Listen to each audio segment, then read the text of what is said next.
लखनऊ की एक सीट है सरोजनी नगर, बड़ी चर्चा हो रही है उसकी। चौथे चरण में यानी कल मतदान है। यहां पर भारतीय जनता पार्टी की तरफ से प्रत्याशी हैं ईडी के पूर्व डायरेक्टर जो सरकारी नौकरी छोड़ करके भाजपा में आए हैं, राजेश्वर सिंह, और उनके सामने हैं अखिलेश यादव के बेहद करीबी और एक तरीके से समाजवादी पार्टी के सबसे पढ़े लिखे नेता कहे जाने वाले अभिषेक मिश्रा, जो प्रोफेसर रह चुके हैं। इनके पिताजी रिटायर्ड आईएएस हैं, पत्नी इनकी आईआईएम में प्रोफेसर रही हैं। और यह सीट राजनीति के साथ साथ इन्हीं तमाम चीजों के चलते ब्यूरोक्रेसी के राजनीतिकरण जो हुआ है उसके कारण हॉट सीट बन गई है। अब इस पर कल चुनाव है, तो समझने की कोशिश करते हैं कि फिलहाल लखनऊ के साथ साथ सरोजनी नगर सीट पर माहौल क्या है। नमस्कार, मेरा नाम है अनुराग मिश्रा और आप देख रहे हैं जनता जंक्शन।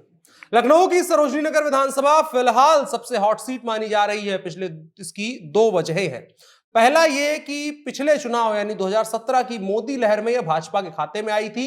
यहां से पार्टी ने स्वाति सिंह को प्रत्याशी बनाया था। स्वाति सिंह जीतती हैं, मंत्री बनती हैं, लेकिन इस बार पति पत्नी की लड़ाई में जो है मामला गड़बड़ाता है, उनकी दावेदारी हटती है और टिकट राजेश्वर सिंह को मिल जाता है। राजेश्वर सिंह ईडी के पूर्व डायरेक्टर हैं। उनकी छवि एक सख्त आईपीएस अधिकारी की रही है जो कानून व्यवस्था में बिलीव करता है। भाजपा उनकी ईमानदार और एनकाउंटर स्पेशलिस्ट वाली छवि को बुनाने में जुटी है। दूसरी तरफ राजेश्वर सिंह को चुनौती दे रहे हैं, टक्कर दे रहे हैं प्रोफेसर अभिषेक मिश्रा। अभिषेक मिश्रा की भी छवि कमोबेश ऐसी ही है। कैबिनेट मंत्री रहे हैं, अखिलेश यादव की सरकार में एक ईमानदार पढ़े लिखे नेता की छवि है। पिता रिटायर्ड आईएएस है, इनकी पत्नी जो है आईआईएम की प्रोफेसर रही हैं। और इसमें गेम कर रही है कांग्रेस। उसने रुद्रदमन सिंह को टिकट दे दिया है। रुद्रदमन सिंह का खुद का जो व्यक्तित्व है बड़ा चुनावी चर्चा में रहता है। इस सीट पर साल 2002 में बसपा का भी मजबूती रही है। बसपा 2002 और 2007 में दो बार लगातार यहां से जीतती है। मोहम्मद इरशाद खान ने जीत दर्ज करी है और इस बार बसपा ने जसील खान को अपना प्रत्याशी बनाया है। यानी इस सीट पर चतुष्कोणीय मुकाबला हमको देखने को मिल सकता है। लखनऊ की इस विधानसभा सीट पर, लखनऊ में कुल 9 विधानसभा सीटें हैं। इन सभी पर कल मतदान होना है। चौथे चरण में जो हमने आपको बता रहे हैं 9 जिलों की अन्य सीट, तमाम सीटों पर मतदान होना है। साल 2017 के समय भारतीय जनता पार्टी ने लखनऊ की जो ये 9 विधानसभा सीटें हैं इनमें से 8 पर कब्जा जमाया था। अटल जी के टाइम से लेकर के फिर उसके बाद राजनाथ सिंह आते हैं, उसके बाद अब ये समय आया है। भारतीय जनता पार्टी हमेशा से लखनऊ में मजबूत रही है। जो शहरी वोटर भारतीय जनता पार्टी का है, कहा जाता है उत्तर प्रदेश में कम से कम उसका सबसे बड़ा उदाहरण लखनऊ है। लखनऊ में एक लंबे वक्त से भारतीय जनता पार्टी का समर्थन रहा है। हालांकि इस बार एक तरीके से जो चतुष्कोणीय मुकाबले की हम बात कर रहे हैं और जातीय समीकरण की बात कर रहे हैं, वो दिलचस्प लग रहा है। यहां सपा भाजपा प्रमुख लड़ाई में है, लेकिन बसपा और कांग्रेस किसी से कमजोर नहीं है। वो अगर जीत नहीं सकती है तो खेल जरूर कर सकती हैं। हम बसपा को नहीं इग्नोर कर सकते हैं। 2 बार विधायक रहे हैं 2000 के बाद से लेकर के, उसको हम इग्नोर नहीं कर सकते हैं। जातीय स्थिति अगर देखें तो यहां पर ब्राह्मण बाहुल्य है। जैसे जैसे आप पूर्वांचल के अवध के इलाके में आते जाएंगे, बुंदेलखंड छोड़ेंगे और उसके बाद अवध, अवध से पूर्वांचल, तो अवध का इलाका ब्राह्मण बाहुल्यता वाला। कई सीटें ऐसी हैं जहां ब्राह्मण ये तय करते हैं कौन जीतेगा कौन हारेगा, और यही स्थिति यहां भी है। और उसी जातीय समीकरण की बात कर रहे हैं जिसकी वजह से सपा भाजपा के बीच गेम है। यहां ब्राह्मण वोटर 1,10,000 है और समाजवादी पार्टी ने ब्राह्मण चेहरा उतारा है। अभिषेक मिश्रा क्रेडिबल चेहरा है, मजबूत चेहरा है।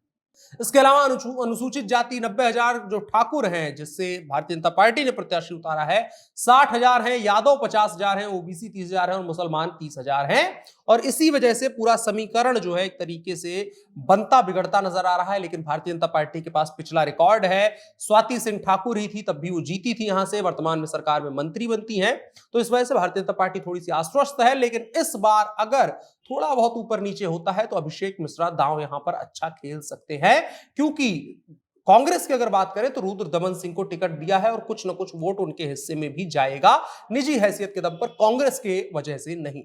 बसपा की बात करें तो बसपा भी खेल में है। विधानसभा चुनाव में अगर हम बात करें तो एक लंबा यहां अरसा चला है आने जाने का लोगों का। पहले शिवशंकर सिंह शंकरी जो हैं वो बसपा छोड़ करके सपा में जाते हैं, फिर उम्मीद होती है कि सरोजनी नगर से वो प्रत्याशी बनेंगे, फिर ऐसा नहीं होता है। फिर सपा से गठबंधन से एक और थे शारदा प्रताप को, उनको उम्मीद थी गठबंधन कोटे से उन्हें टिकट मिलेगा, लेकिन उनको टिकट नहीं मिलता है। उसके बाद जो प्रसपा वाला गेम हुआ है इन्हीं सब लोगों के साथ हुआ है, ऐसी ऐसी सीटों पे हुआ है, वहां से टिकट नहीं मिलता है। समाजवादी पार्टी अभिषेक मिश्रा को उठा करके यहां ला करके रख देती है और उसके बाद दोनों ये बड़े नेता जो है ये भारतीय जनता पार्टी में आ जाते हैं और राजेश्वर सिंह का समर्थन करने लगते हैं। इस वजह से भारतीय जनता पार्टी मजबूत हो रही है। वहीं सपा ने भारतीय जनता पार्टी के एक पार्षद को अपने खेमे में शामिल करवाया है।